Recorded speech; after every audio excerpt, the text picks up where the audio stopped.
ইতিহাসের পাতা ঘাটতে গিয়ে নেইমারের ইতিহাস দেখলে আপনি আঁতকে উঠবেন। ফুটবল ইতিহাসে সেরা কামব্যাকের গল্পটি এই মহানায়কের নামেই লেখা আছে। শেষ 5 মিনিটে দুর্ধর্ষ 3 গোলে অবদান রেখে সে বুঝিয়ে দিয়েছিল ফুটবল তার পায়ের জাদু। সেদিন অবাক হয়েছিল মাঠে থাকা হাজার হাজার দর্শক, কোচ, এমনকি সতীর্থ লিওনেল মেসিও। সবাই অবাক হয়ে তাকিয়েছিলেন ব্রাজিলিয়ান এই সুপারস্টারের দিকে। কি হয়েছিল সেদিন? 5 মিনিটে নেইমার কি করেছিল? কেনই বা এই সময়টাকে বলা হয়ে থাকে ইতিহাসের সেরা কামব্যাক? চলুন বিস্তারিত দেখি। উয়েফা চ্যাম্পিয়ন্স লিগের রাউন্ড 16 কোয়ার্টার ফাইনালের লক্ষ্যে মাঠে নেমেছিল পিএসজি বনাম বার্সেলোনা। নেইমার, মেসি, সুয়ারেজের মতো বাঘা বাঘা তারকা থাকতেও প্রথম লেগে পিএসজি 4-0 ব্যবধানে হারিয়েছিল বার্সাকে। অর্থাৎ দ্বিতীয় লেগে বার্সাকে ম্যাচ জিতে করতে হবে 5টি গোল। সবাই হাল ছেড়ে দিয়েছিল। স্বাভাবিকভাবে এমন ব্যবধানে ম্যাচ জিতা সত্যি অসম্ভব, কিন্তু সেদিন ব্রাজিলের এক নায়ক বলেছিল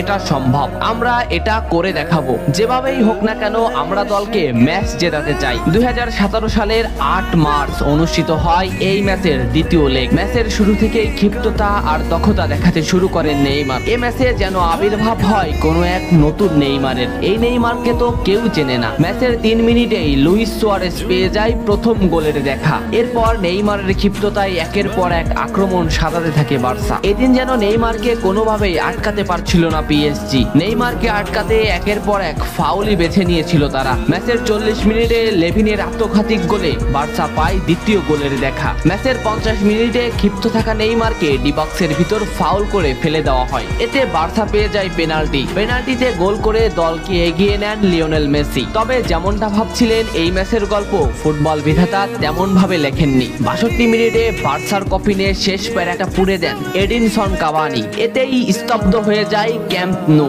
আশা ছেড়ে দেন বার্সা কোচ লুইস এনরিকে। শুধু কি তাই, স্তব্ধ হয়ে যান লিওনেল মেসিও। তবে সেদিন একজন দমে যায়নি। নামটা কি কমেন্ট করে জানান। বার্সা গোল হজমের পর লিওনেল মেসি ম্যাচের সম্পূর্ণ দায়িত্ব দেন নেইমারের উপর। আবারও শুরু হলো খেলা। ডি বক্সের বাইরে নেইমারকে ফাউল করে ডি মারিয়া। এই পজিশনে 88 মিনিটে বার্সা একটা ফ্রি কিক পায়। তবে এই ফ্রি কিকের দায়িত্ব নেইমারের কাছে বুঝিয়ে দেন মেসি। শট করেন নেইমার এবং করেন অসাধারণ গোল। এই ফ্রি কিকটা বার্সার ইতিহাসের সেরা ফ্রি কিকের একটি হয়ে রয়েছে। এর 2 মিনিট পর সুয়ারেজকে আঘাত করে পেনাল্টি পায় বার্সা। পেনাল্টি নিতে আসেন নেইমার জুনিয়র। সেদিন বার্সা নেইমারের উপরই আস্থা খুঁজে পেয়েছিল। পেনাল্টিতে অসাধারণ গোল করেন নেইমার। এমন পরিস্থিতিতেও 5 গোল করে ম্যাচ সমতা এনেছে বার্সা। এর কিছু সময়ের পরে চলে আসে সেই মাহিন রক্ষণ। ম্যাচের এই মোমেন্টটা লক্ষ্য করুন। ডি বক্সের কিছুটা সামনে নেইমারের পায়ে বল। নেইমারকে আটকাতে গেল প্রতিপক্ষের একটি খেলোয়াড়, কিন্তু নেইমার শর্ট মোমেন্ট নিয়েও শট না করে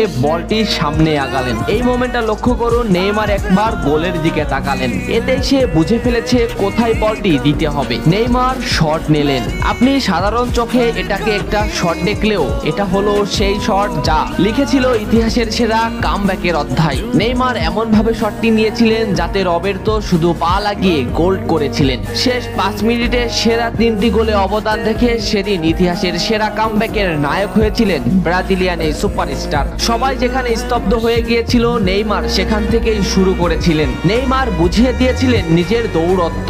ইতিহাসের সেরা কামব্যাকটা বার্সা নেইমারকেই উৎসর্গ করেছিল। এ ম্যাচে নেইমারের পারফরমেন্স ছিল আকাশচুম্বী। মাঠে থাকা দর্শকরা শুধু নেইমারের দিকেই তাকিয়েছিলেন। নেইমার এমনই, যখন জ্বলে ওঠে তখন সব পুড়িয়ে দেয়, সব তছনছ করে ফেলে। ইতিহাসের সেরা কামব্যাকের নায়ক সেদিন পিএসজি কে হারিয়ে বার্সার সমর্থকদের মুখে হাসি ফুটিয়েছিলেন। বার্সা ফ্যানরা কি এদিনের কথা ভুলে গেছে? নেইমারকে ভোলা যায় না। নেইমারের এই অবদানের কথা ভুলতে হলে ফুটবলকেই ভুলতে হবে। ফুটবল আর নেইমার এমনই, এরা আপনাকে কাঁদাবে, হাসাবে, আবার কখনো কখনো অসম্ভবকে সম্ভব করে দিবে। নেইমার সেদিন অসম্ভবকেই সম্ভব করেছিলেন। ভিডিওটা কেমন লেগেছে অবশ্যই জানাবেন। এত সময় সাথে থাকার জন্য ধন্যবাদ।